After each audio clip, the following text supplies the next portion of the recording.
Go. Okie dokies.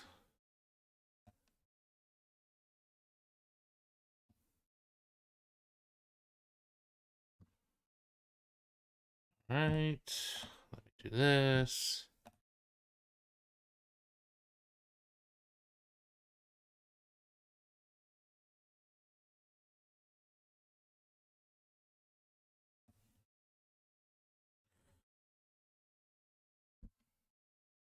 Ooh. Might help if I switch over to that.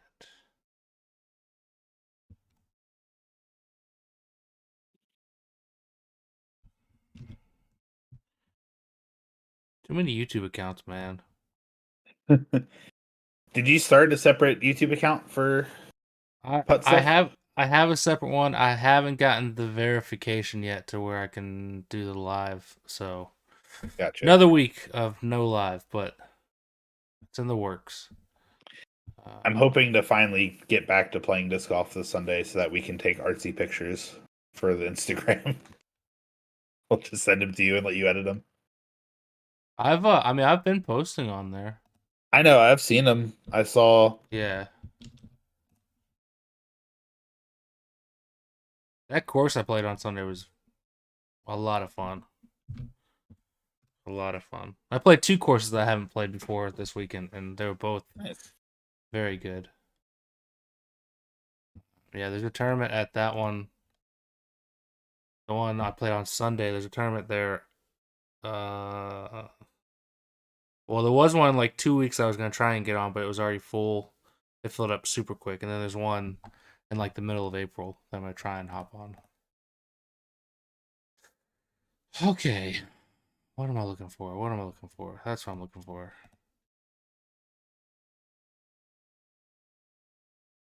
Nope, nope, nope. Yes.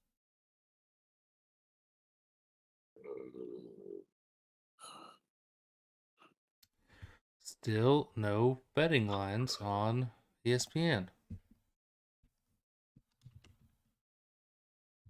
Lame. They talk about the lines a lot with the XFL. Like they were talking They about the overs a lot, the over under at least. they do, and it's almost annoying how much they do.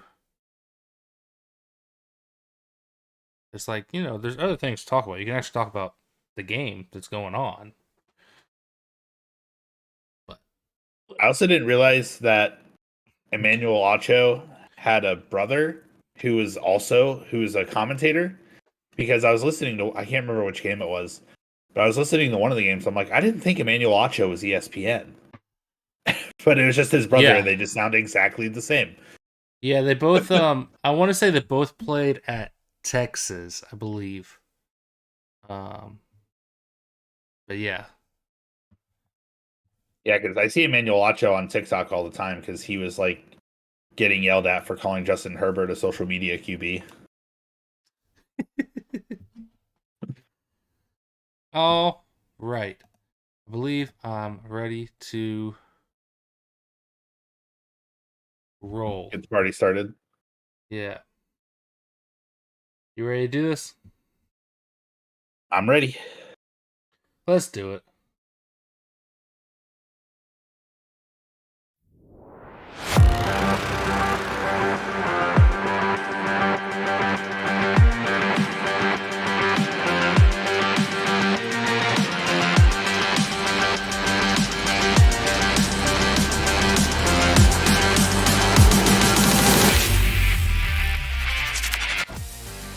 Week 3 has come and gone, and we're on to week 4 of the XFL. We're already almost at the halfway point.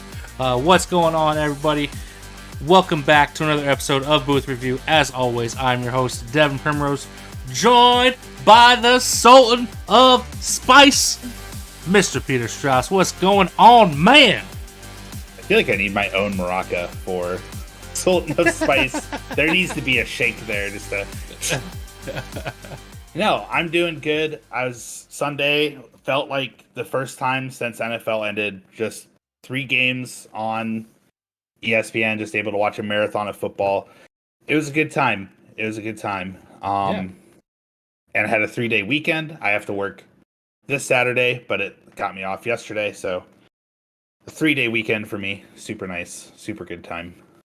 Yeah, yeah, and hey, we got some good games this weekend. I believe every game went down to the wire. I think they were all with like one possession games for the most part. I want to check Yeah, that to make sure. I think the only one that might not have been. Yeah, they all were. I was thinking that the Battlehawks defenders might have been more than 9 points, but it was 6 points. So yeah, all of them were very close. All of them yeah, coming down to the final possessions. Very good yeah. games No, this week. the biggest difference, Houston and San Antonio, which in the NFL would be a 2-score game. In the Right. XFL is a 1-score game. So Yeah. Yeah. Orlando Arlington. I mean, it was a close game. It doesn't mean it was a good game. No, it was not good. It was not good. Arlington are complete frauds. They are the New York Giants of this league, in my opinion. Yeah. Um, No, you remember they the 11-0 Steelers from last year that got blown out by the yeah, Chiefs yeah, in the wild that's card? fair too. Yeah, yeah, that's the Renegades. Yeah, it's you watch that team. That is not a 2-1 team, but the record says they are. But I mean, whoever they face in the playoffs, if they end up making it as the wild card team out of the South, because they're not going to win the South Division, but if they end up as the second team from that division, and they have to face Houston in round one, it's done. I mean, they have no shot. And if they do happen to get past Houston, they certainly have no shot against St. Louis or DC from the north. So they're not on that level. They're not good. They're a bunch of bums that somehow have sneaked out 2 wins that they shouldn't have gotten. Well, spoiler alert, they're going to get walloped next week, or this week, I should say, in my humble opinion. Oh, 100%. 100%. We'll get to that in about 20, 30 minutes, though. Who you got for your best of the booth, man? Speaking of walloping, it's finally time. Ben DiNucci got his win The and has Nooch! cemented himself as the best quarterback currently in the XFL. Yeah. 29 of 37, 78% completion percentage for 377 yards, 4 touchdowns, and 1 pick, which that pick wasn't entirely his fault. Like, that was a great play from that defender who just kind of jumped up out of nowhere. Like, I didn't see him, so I don't blame Ben DiNucci for not seeing him either. But no, this is finally, they get a close win to kind of put out the performance that like, Ben DiNucci has been playing this way already all season, and he finally gets a win to top it off. Most passing yards in a single game by any quarterback. Probably highest completion percentage on that many attempts, too, because that is a wild number. It was a great game for them all around, and I think the running game was able to be as successful as it was because they were so scared of Ben DiNucci throwing the ball. I mean, Yeah. Morgan Ellison still was able to get 17 carries for 103 yards on the ground. DiNucci also had 6 attempts for 32 yards, so pretty much a 400-yard day for Ben DiNucci. Just a great time. Just a great time. Also, Josh Gordon and Shakir Pearson, I think is how you pronounce that. Both were basically 100 yards receiving. That guy's just feeding everybody the ball. It's such... I started the year as a Brahmas fan. I think I'm a Sea Dragons fan. I'm fully on the Nooch train. It's just kind fully of like... on the Nooch caboose. Let's go. Hey, I mean, that's basically how I was with the USFL last year, to where I started off claiming Houston as my team, and then like 3 weeks in, I was fully on the Stars bandwagon. I mean, the Stars, they were my, I mean, they're my team at this point. They just are. Yeah, the only thing I didn't like about this game was them allowing the Vipers to keep it so close. And that's I do think the Vipers are better than 0-3. I don't know if they're like 2-1 type good, but they're better than 0-3. They should have a win by now. Arguably, they probably should have beaten the Renegades back in week 1. But the Huntley switch to quarterback, I think, has gone very well for them. They're looking good. I think that's a decent team that will probably give some better teams fits It's a team that could probably catch a good team on an off day and sneak out a win. Um, the Sea Dragons look fantastic. I mean, this is what I've been waiting to see from Yeah. Seattle, and Ben DiNucci lit it up. Josh Gordon, I said in our preseason episode that Josh Gordon hasn't been good in any spring league attempt that he's had. He looks fantastic this year. 3 games in, I mean, I think I want to say he's like fourth or fifth in the league in He's got to be receiving pretty yards. close. Yeah. He's up there. I Him, mean, I just checked because of my best the booth, which I'll get to in a second.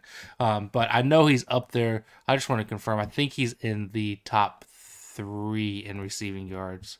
I feel like him Uh, and Pearson have to both be in like the top 6. See. he is second. Pearson's first. Gordon's second. Yep. 272, 225. But Gordon is tied for first in receiving touchdowns with 3 of them, and he had a heck of a one on Saturday in that game against Yeah. Vegas, where he Including caught that that one. game winner. What was it? 65 yards on a 4th and 2 Yeah, to Josh it Gordon. was ridiculous. Yeah. But yeah, from one good receiver over to another, my best of the booth this week is Jontre Kirkland, wide receiver for the Houston Roughnecks. A lot of the credit for Houston's win on Sunday should go to the great play of Brandon Silvers at quarterback. As we've seen for 3 weeks now, you talked about Ben DiNucci being up there as one of the best. Brandon Silvers might be the second best, if not the best. He's just as good. The only thing that DiNucci's been better at is he's been a little bit more efficient, has the slightly higher completion percentage. I want to say DiNucci's at like 69, and Silvers is sitting like around 61, 62. But yardage wise, they're very similar. I think they both have the exact same touchdown and interception ratio in 7-3. So fantastic play from Brandon Silvers. But every great quarterback needs a reliable wide receiver, and Jontre Kirkland continues to be that for this Roughneck squad. Sunday, he had 6 receptions for 77 yards and 2 big touchdowns. On the season thus far, he has 204 yards, which is third in the league, and 3 touchdowns, which ties a league lead for receiving touchdowns. He's been the go-to big play guy when they've needed one, and is a key offensive reason why this team has stayed undefeated. Just fantastic game for him in a big game against the Brahmas Sunday night for Jontre Kirkland. So Yeah. hats off to That- him, buddy. That game was a little bit more of I think, a dud than everybody was expecting, especially for Jack Cohn, who last week we were talking about as probably the best, if not like one of the top 2 quarterbacks in the league. And then this game, I'm not sure exactly what happened. I think the Roughnecks have just proven themselves to be all around the best team. And maybe they've benefited from playing home 3 games in a row, but I mean, what they did to the Brahmas this week, like with the talent that the Brahmas has had before coming into this week, is just. I mean, possibly, but it's not like they have the home crowd that DC has. Like they're and I gotta say, Houston, you should kind of be ashamed of yourself. Like you're pulling 11,000 fans for a team that's 3-0 that, might I say, has never lost ever as the Houston Roughnecks. They were 5-0 3 years ago in the 2020 version. They're 3-0 thus far in the 2023 version. You should be putting more than 11,000 butts in seats in that stadium. So shame on you. Second off, I do think that the reasoning as to why Jack Cohn looked poor, why the Brahmas as a whole looked kind of underwhelming, is because of how good Houston's defense is. Houston has a ridiculous defense. They have a great defensive front. They have a great secondary. And then they're just as good on the offensive side. I think that it's going to take a lot from any team to beat this Houston squad. The Brahmas put themselves in position. They had a shot. And I'll just go ahead and go into my under review, because this is my under review, is the offensive coordinator for San Antonio. I believe, I may be pronouncing this wrong, but I believe his name is Jaime Elizondo. He's Hispanic, so pardon my very, very Southern American English for butchering that if that's not how you pronounce it. But he's the offensive coordinator for San Antonio. That's all you need to know. down by 9, which, as we know in the XFL, is a one-possession game. Late in the fourth quarter, with just under 6 minutes left, San Antonio found themselves with a first and goal from the 1-yard line. First and goal, 1 yard. You know they're going to go for it on fourth down because they got to have it. There's less than 6 minutes left. They got to have the touchdown. So you got 4 attempts here. First down, they ran it up the middle with Kellen Ballage. Okay, cool. You tried it. No gain. Second down, they ran it up the middle with Kellen Ballage. No gain. Okay.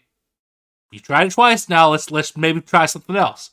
Okay. Third down, they got a little fancy with it and tried a quarterback sneak up the middle with Jack Cohn. No gain. Fourth and the ball game, essentially. I mean, this is it. Let's do the same thing. Let's run up the middle with Kellen Ballage, where this time he attempted to bounce to the outside, which resulted in a loss of 4 yards. Turnover on downs at the 5. What?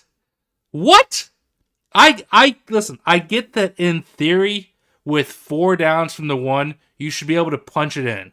But this is the best defensive front in the league. They're not going to give you an inch when all they have to do is stand there, stack all 11 guys in the box because they know what you're doing. You're not going to be able to do anything. And that's exactly what happened for 4 plays in a row. I don't know why after first down you saw it didn't happen.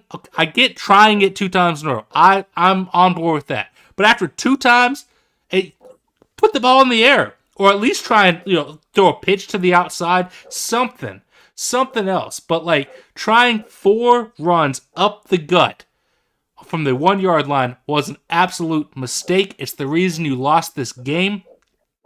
If you had tried anything else and failed, okay, at least you tried something else. You just got beat by a better team. But this was just pure out coaching. The coach screwed up. He did a bad job, and I'm putting him under review for it. It was bad. You under review. Jaime Elizondo, do better. Just do better. Yeah, I get the analytics side of it, of where the run was really the only thing that was working for them. Even though 9 of those rush attempts had to come from Jack Cohn and 27 of those yards, they had 100 yards rushing that game. Yeah, but again, and one of their touchdowns, and Jack Cohn was not having a great game. But also, logically, football is a game of deception. You don't want the defense to know what you're doing. Exactly. And when you unless you're Philadelphia, and you can you have a quarterback that squats 600 pounds. That's the only exception. The only exception. Jack Cohn does not look like he could squat 600 pounds, but no, yeah, that's the exception that proves the rule. You don't want the defense to know what you're doing, and I don't understand why. It's just anytime I think of doing something different, I think of you at WrestleMania. For those who don't know, fun little anecdote. Devin and I went to WrestleMania. Was it 32 in Dallas, Texas? Yeah. And Brock Lesnar had a match with Dean Ambrose, and Brock Lesnar was only doing German suplexes at the time. I mean, that's all he still continues to do. No, that's not true. He got a bulldozer or forklift or something and lifted the ring at SummerSlam. No, but yeah, just on suplex number 16, Devin just as loud as he can. I can't yell it because the mic's not going to pick it up. And do something different. Hilarious. While this woman behind us is like, I love Brock Lesnar, filming it. The people around us were all on the Brock Lesnar train for some reason. Most fans don't like Brock Lesnar. At least at the time, they certainly did not. I think he's kind of grown a little bit over the years, but yeah, everybody around us in that particular section liked this woman whose favorite wrestler is Brock Lesnar just has this memory on her phone of this big angry guy in front of her yelling at Brock Lesnar. It's great. But yeah, I think they should take that advice if they're ever in that situation again. Try something different. Jack Cohn may not have been having the best night, but I mean, he's still got the talent to get things done. And they should have given him a shot. They should have given him a shot to throw it.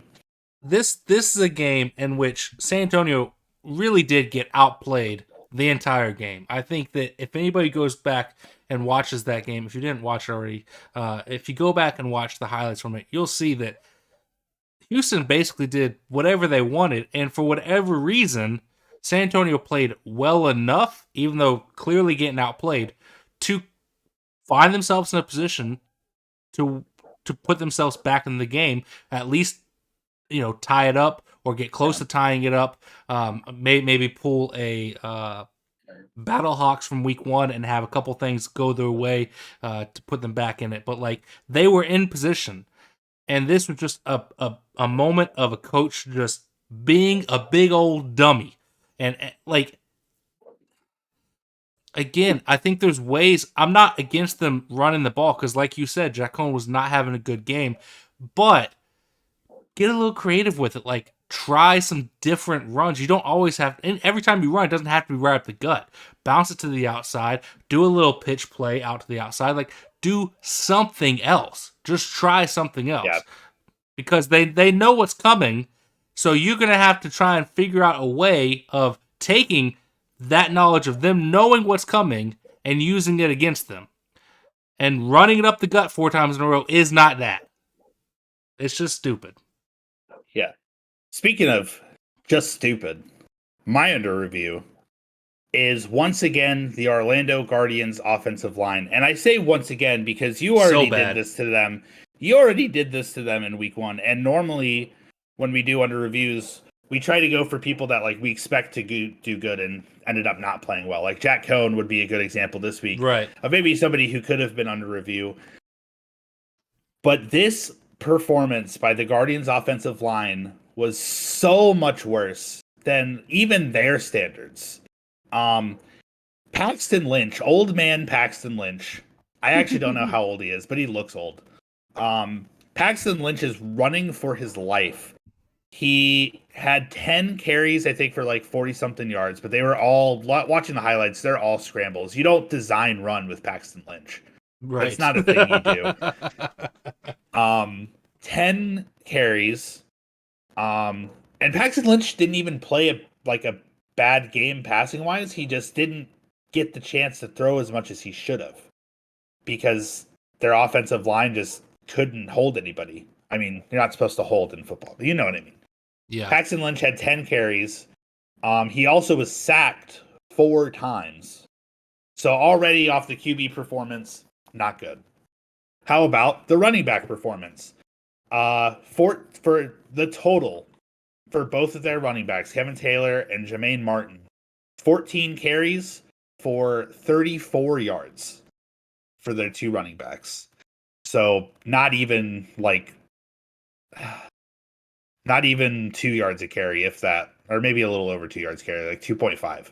Abysmal, awful, disgusting even.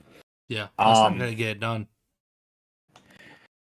And if that's not bad enough, the Orlando Guardians lost this game by 1 point.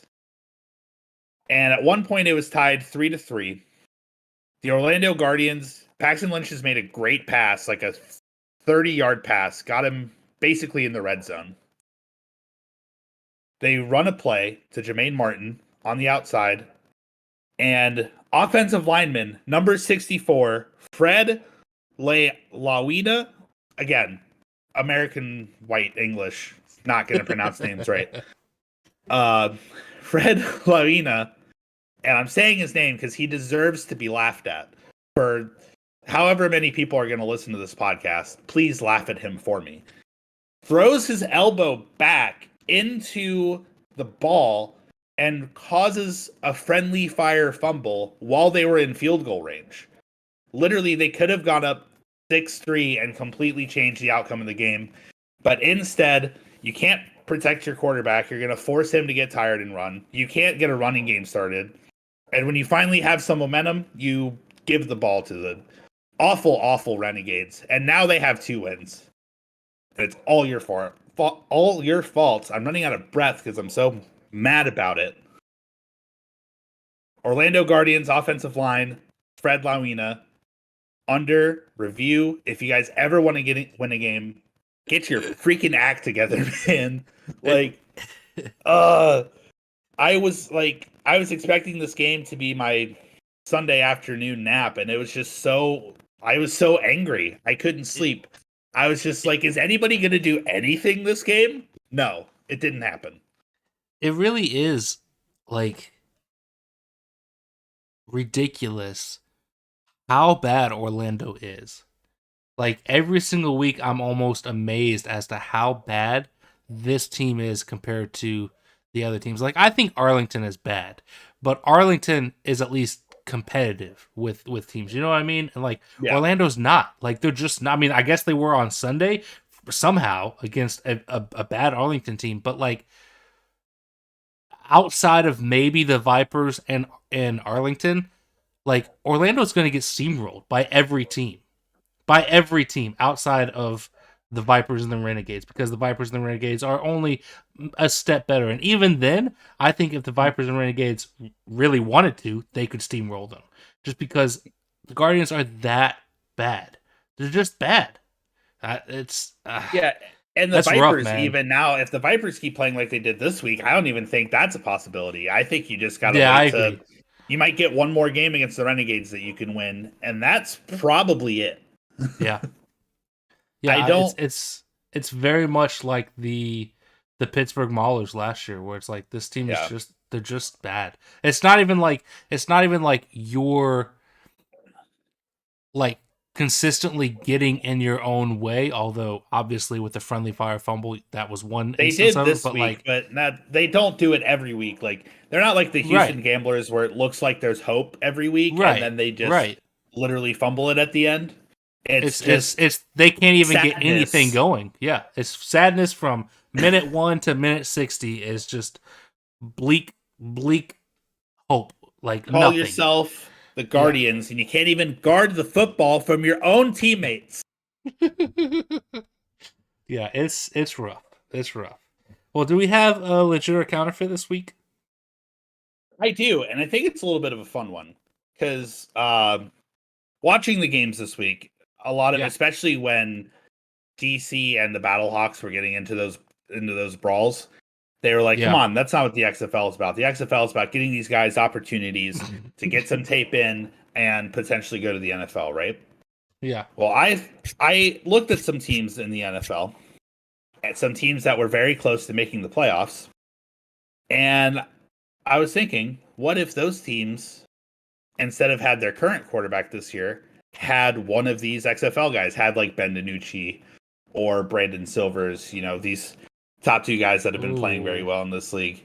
So I'm going to go through these list of basically teams who are in the hunt from the Okay. NFL.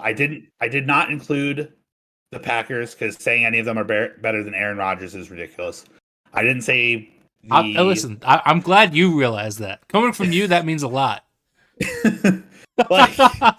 Listen, I know I'm known for hot takes, and I think lowly of Aaron Rodgers as a person, but to say that after 1 year of being mediocre that Ben DiNucci is better than him Right. is a little bit of a stretch. Although Yeah. maybe if it's like 2 bad years in a row, and after Ben DiNucci wins XFL MVP this year, then maybe. But regardless, I didn't include the Packers. I did not include the Lions because Jared Goff finished as a top 10 QB this year. Right. Yeah. Um, Defense was the I, issue there. I think that was really the only team I omitted that were playoff contenders. Okay. So first up, and I feel like this is the easiest one, the New York Jets. If you Uh put Ben DiNucci on the New York Jets, do they make the playoffs? See, it's the tough thing about this is that we've actually gotten to see DiNucci in the NFL, and it wasn't Okay. anything spectacular. All right. And What about Brandon Silvers?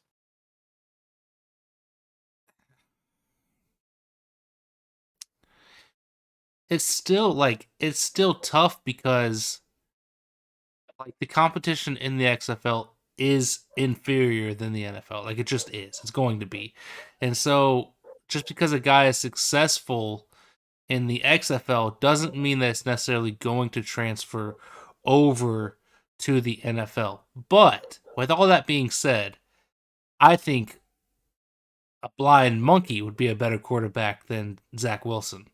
So, uh, yeah, sure. I think they're more successful. I will say I think they are equally as successful with one of these XFL quarterbacks instead of Zach Wilson. Yeah, I think the Jets were. It's hard to say that a team is like a quarterback away from winning, like especially when the Jets were successful That really team before. 100% is though. Yeah, especially if Brees Hall didn't get hurt too. Yes. That team is. Yeah. If you have like just a slightly better quarterback, like an XFL quarterback would be. Um, Right. Yeah. Another contender that didn't quite make it that have a questionable quarterback, the New England Patriots. No, I'm not. I'm not going to give up on Mac Jones. Counterfeit on that. Okay. In my Um, opinion, the Pats' issues are more with coaching. But yeah, yeah, I agree with you there. I don't counterfeit. think I don't know how much their new offensive coordinator hire is going to help with that, but Yeah. uh, the New Orleans Saints. Yes, but quarterback What? play wasn't really their issue. Like I think, like Andy Dalton did fine. Um, I think there's a lot more problems, and especially on the defensive side for that team. I mean, really, offensive weapons too. Like there's not, in my opinion, there's not a lot to like about the Saints, and quarterback wasn't their biggest problem. But I think, I'll say the same thing. I think they'd be equally as successful with one of these XFL guys instead of Andy Dalton. Yeah, I can see that, especially in that division that you only needed to win Yeah. 8 games to Yes. win. Yeah. Which, funny enough, the other besides the Bucks, obviously, the other NFC South teams are here. So, how about the Atlanta Falcons Um. over No. Marcus Mariota and Desmond Ritter? I'll say no. I still feel like the Falcons should have played Ritter earlier, and taken Mariota out earlier, just because I think Ritter showed enough in the last couple of games that like if you had played him earlier, in theory he only would have gotten better, and so I don't think that any of these XFL guys would have been better than the potential that Ritter has. Um, Okay, if I they say all that. I started say all that, and in 3 years, Desmond Ritter could be an XFL quarterback. Who knows? now, Um, if it was just Marcus Mariota, if it's they went back to the start of the year and said, "Hey, we're not starting Marcus Mariota, we're starting Ben DiNucci with Drake again, London, Kyle it, Pitts." like it's fun to think about, but we've seen Danucci at the NFL level, and Mariota is better statistically. So, I mean, I understand. Like you are a Mariota hater. I understand that. It's fun to think about, but I don't necessarily. I'm gonna say counterfeit to that. I don't think. I think that's a team that isn't gonna be as good with a different quarterback. Okay. Um, Probably the most inconsistent team at quarterback this year, maybe besides the Jets, but the Carolina Panthers. Probably, and I think they even started. I want to say they started PJ Walker for a game this year. One So or two, that I yeah. mean that's a former XFL quarterback. So yeah, sure. I mean that team, I very much like the Jets. I think is for the most part a quarterback away. Like if you put a good top tier, top 10 quarterback on that team, they're probably a 10-win team because the defenses of both those teams are so good, and then they also have offensive weapons to complement the quarterback. So yeah, probably. Although I don't know how much better. Again, like Again, they didn't have to be that much better to win that right. division because they were only like a game or two behind. And the thing to But remember is these guys are in the XFL for a reason. Like they're not.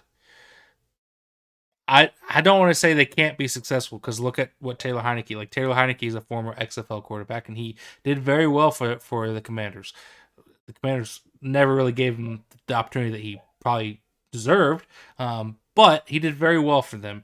And so it is possible any of these guys could get that call up to the NFL, get into a game, and do well. but they're also in the XFL for a reason. So to sit here and say that they're going to do better than a Baker Mayfield who's been very successful or a Sam Darnold who has shown flashes, like it's tough. It's tough. Yeah. But I think they probably would have been better. Yes. Okay. Well, speaking of the Commanders, how about the Washington Commanders, who No, were because pretty close to that wild card spot? no, because in my opinion, Taylor Heineke has the potential to be a top 20, borderline top 15 quarterback when his coach actually believes in him.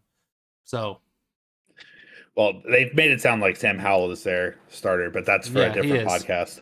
He is. And finally, the last team I considered in the hunt that might have been, if they had just a little bit better quarterback, might have made it in. The Pittsburgh Steelers. No, because I'm a believer in Pickett. For whatever reason, I have zero reason to be. I'm not from Pennsylvania. I'm not a Pitt fan at all. I have no reason to like this kid except for the fact that everybody said he was going to be bad because he has small hands, and I said that's a dumb reason to think he's going to be bad. And this kid's actually probably going to be good, and because of how good that team is around him, he's going to be better than what people think he is. And I think he was better than what people thought he would be. So Now, I know why you like Kenny Pickett. It's because you hate Mitch Trubisky so much that you wanted Pickett to be better I than him. mean, I mean, Pickett was better, so I don't think I was wrong there. He didn't win MVP, though. It's a dumb, made-up, stupid award given out by a kids' television program. Like, get out of here. Yeah, and Kenny Pickett has kid hands. He should have won. That's all I'm saying.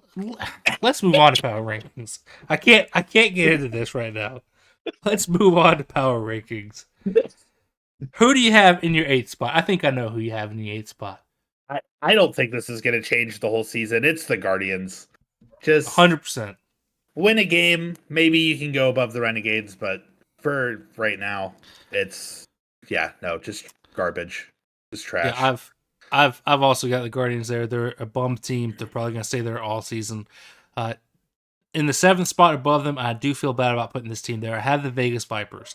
I do think that the Vipers are on the upswing.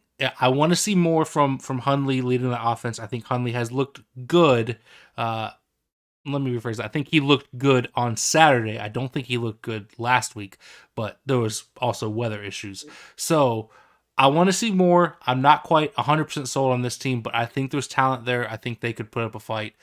So I don't love putting them in the 7th spot, but they're there for now. Someone's got to fill it. Yeah.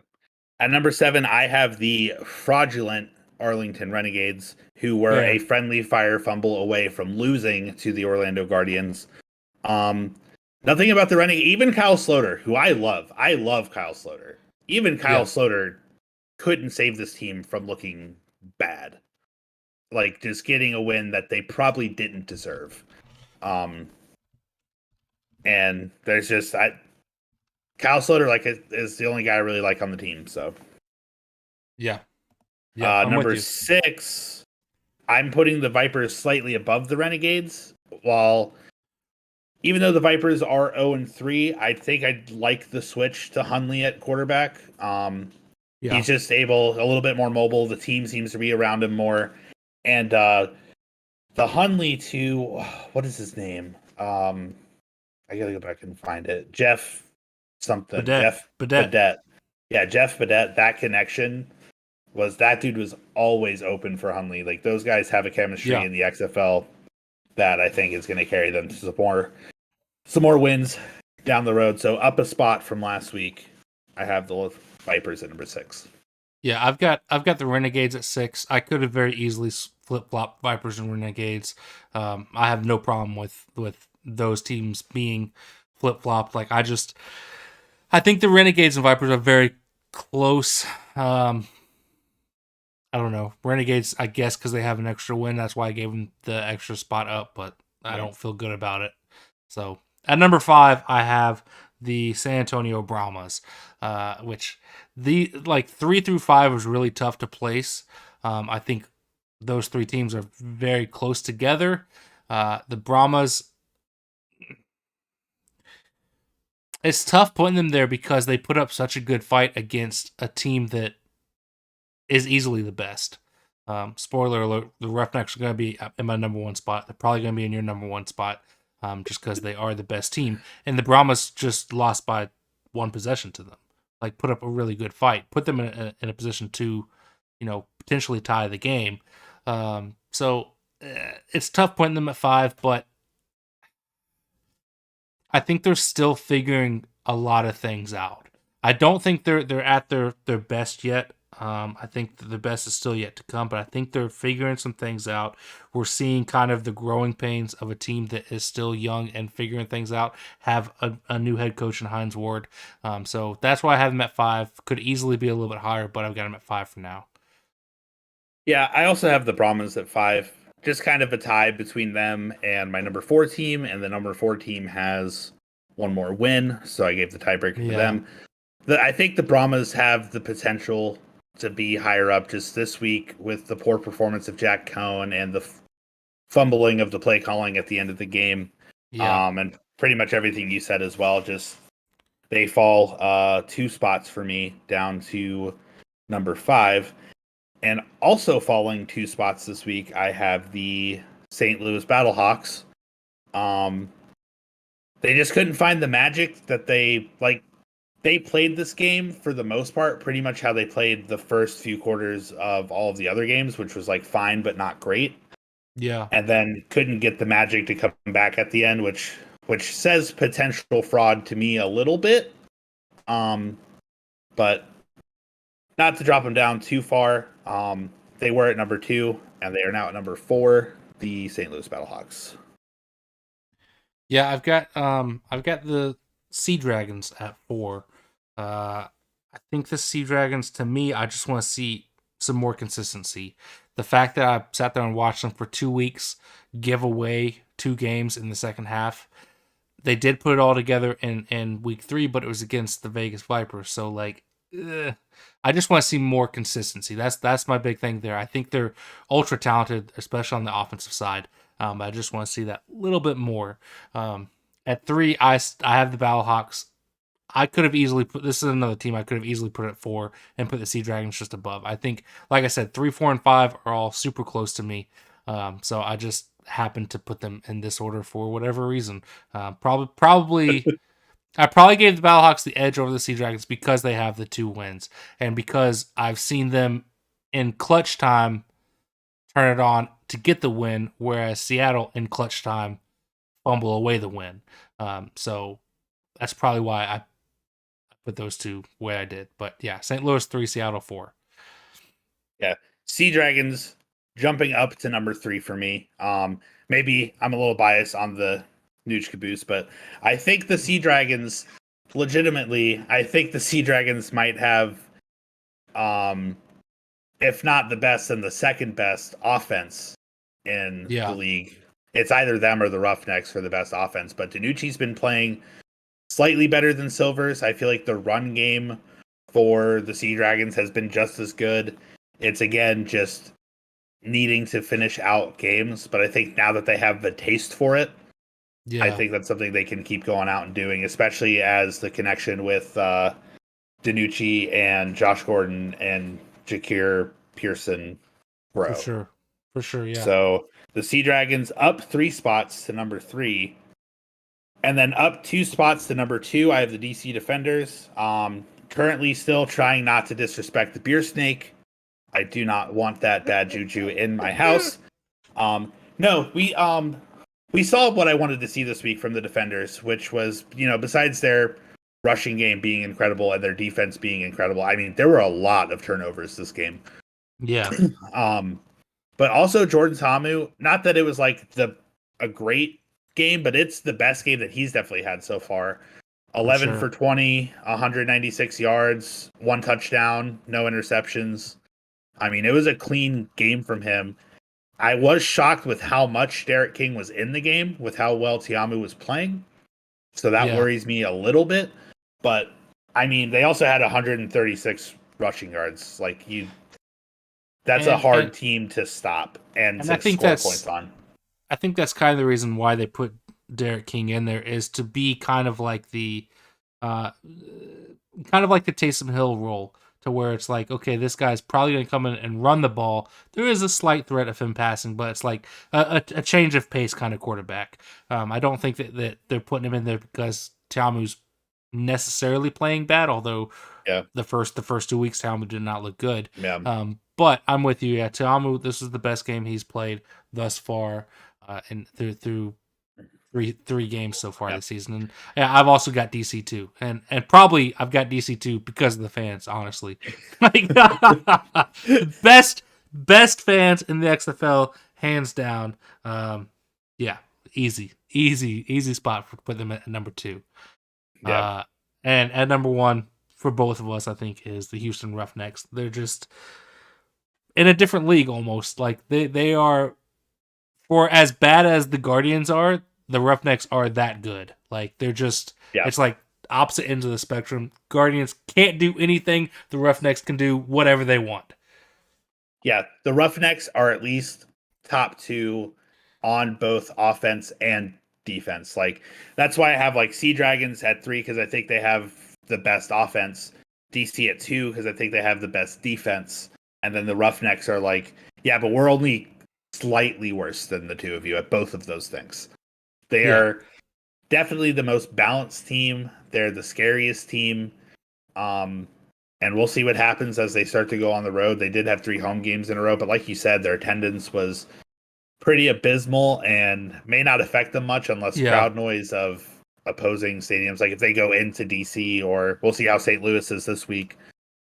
But yeah, again, 2 easiest spots to pick are number 1 and number 8 because they're just the complete opposite ends of the spectrum.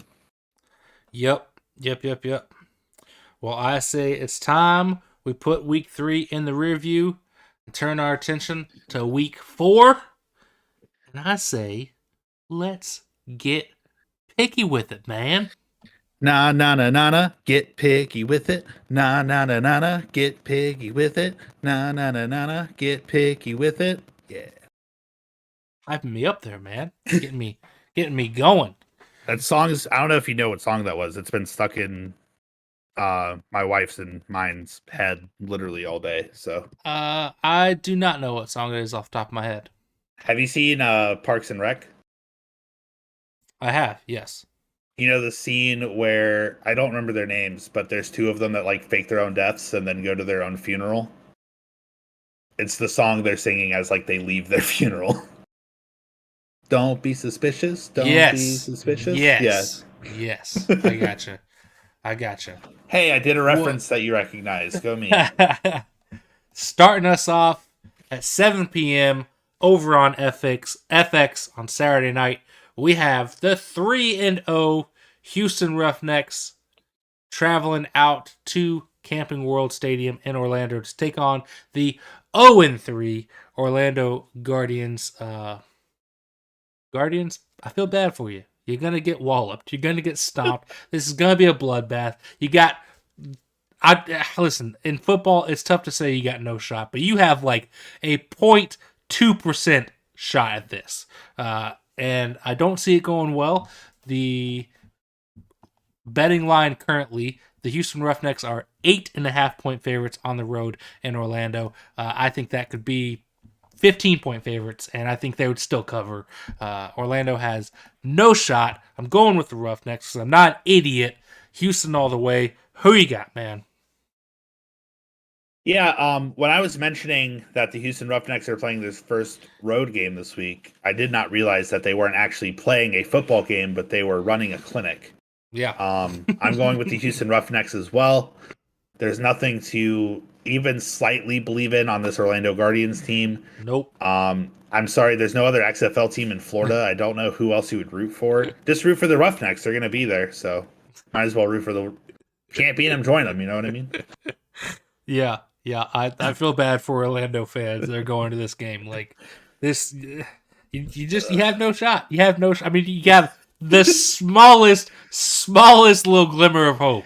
Yeah, but it is quite tiny. You can never say never in football, but if you could, I would say you basically can here.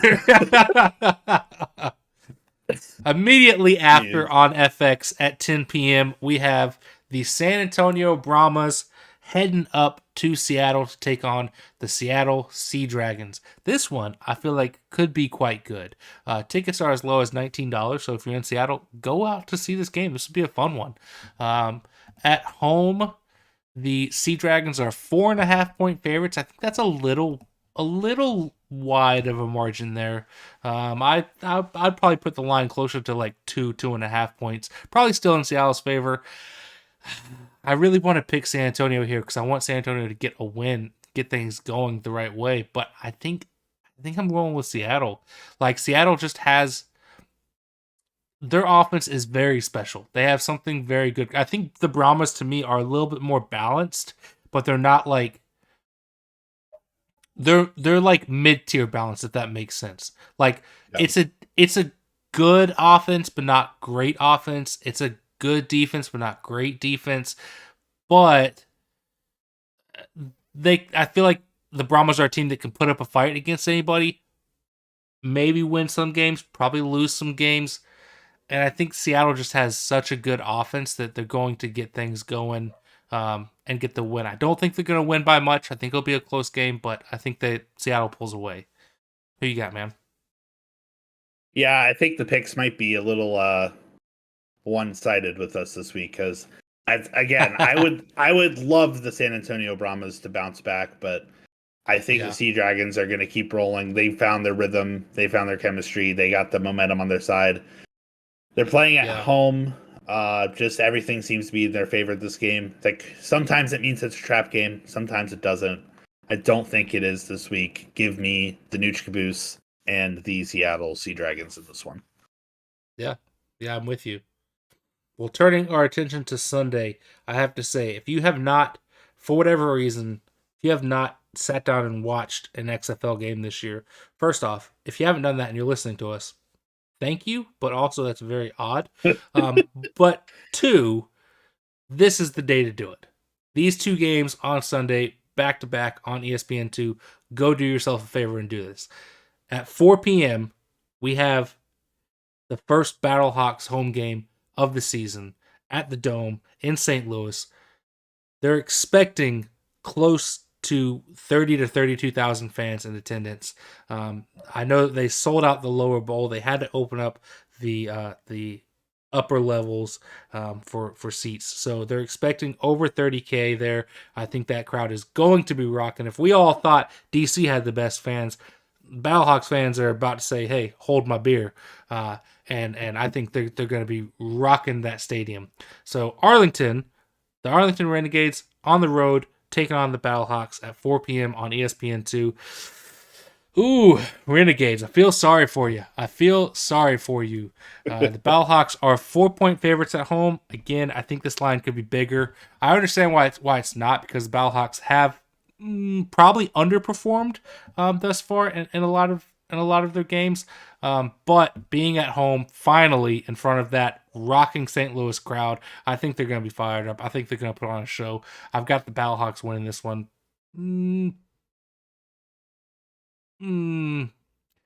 I want to say by 10 points, but I'll say by 10. Battlehawks by 10. I don't normally pick a number, but I'm doing it this week. Who you got, man?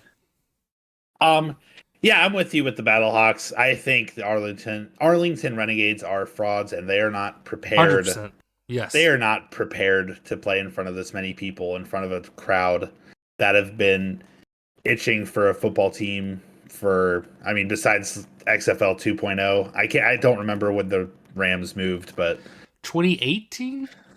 They've been itching for someone to root for, and the Battlehawks look like a good team, and they are, in contention to make the playoffs, and they have one of the more famous quarterbacks in the XFL, in AJ McCarron, that a lot of people like. Absolutely. So I don't think we're going to need a lot of fourth quarter magic from the Battlehawks to win this one. Yeah. Give me the Battlehawks by 11. I'm going to Price is Right you. Oh, okay. All right. Well, immediately after, like I said, on ESPN2 at 7, we have the Vegas Vipers heading out to DC, out to Audi Field, to take on the DC Defenders. And very much like the Renegades, I don't think the Vipers know what they're in for. This DC crowd is ruthless. Ruthless. What were they saying on Sunday? They were saying F McCarron. Is that what it was? I I believe. think it was FUAJ. I think is what Yeah, they there you said. go. There Yeah. you go. And and through 2 home games so far, the Lemons have found their way onto the field. So maybe we'll get more of that in the third home game. Hey, let them I'm do the beer snakes this time, though. They yeah. made And like listen, 4 of them. They were the like, fans "Oh, don't we're out care. of room. The We're fans out don't of room. care. We They're gotta still make they're more." still gonna throw lemons. They're still gonna find a way to involve themselves. Like this is the best home crowd in the XFL. It's just gonna be a lot of fun. If you haven't watched a game, you've got to watch a Defenders home game. Just because of the crowd, and the commentators were saying the same thing. They were saying, we don't remember an environment like this, in a long time. It's a fun environment. It's almost like it reminds me a bit of like some Premier League soccer type fans where they're just like fired up and ruthless and Oh yelling yeah, I'm ready for those obscenities. bleachers to just Yes, collapse. yes, yes. So naturally, the DC are 6-point favorites. Again, that could be 10-point favorites. I think they'd win. So naturally, I'm taking the DC Defenders in this game. Who you got, man? Yeah, I'm with you with the DC Defenders. As much as I think the Vipers improved this week, just again going into an environment that hostile with I think the best defense in the XFL. It's just going to be a rough time for them to try to get anything going. I think Yeah, they will. They'll be able to get something done. I don't think it'll be a blowout, but I definitely think it's going to lean in DC's favor this week. The power of the beer snakes, the power of the lemons, yeah, is on their side. So yeah, yeah. I'm with you. I'm with you. I think week 4. We agreed on all 4 games because they're- I think they're all kind of one side. The only one I could see being very close and going either way would be Seattle and San Antonio. But I do think we're in for some fun ones on Sunday, especially just because of those crowds. They're going to be rocking. They're going to be having fun, and that makes for a lot of fun as a viewer, as a fan, to watch that on TV. So, like I said, if you haven't watched an XFL game thus far, those are the 2 to watch. Make sure you're tuning in on Sunday over on ESPN2. But as always, we appreciate you hanging out. If you're watching on YouTube, thank you for tuning in. Make sure you click that subscribe button. If you're listening to us in your car or at your office, at work, whatever, hey, we appreciate it. We thank you. Uh, we have socials that we very rarely use, but if you want to follow us, do so. Um, come hop into the Discord. That's where all the fun is going down on a daily basis. So, as always, we love you and appreciate you. And I think that's that. ciao. Boom. One down, one to go. Good episode. Good episode.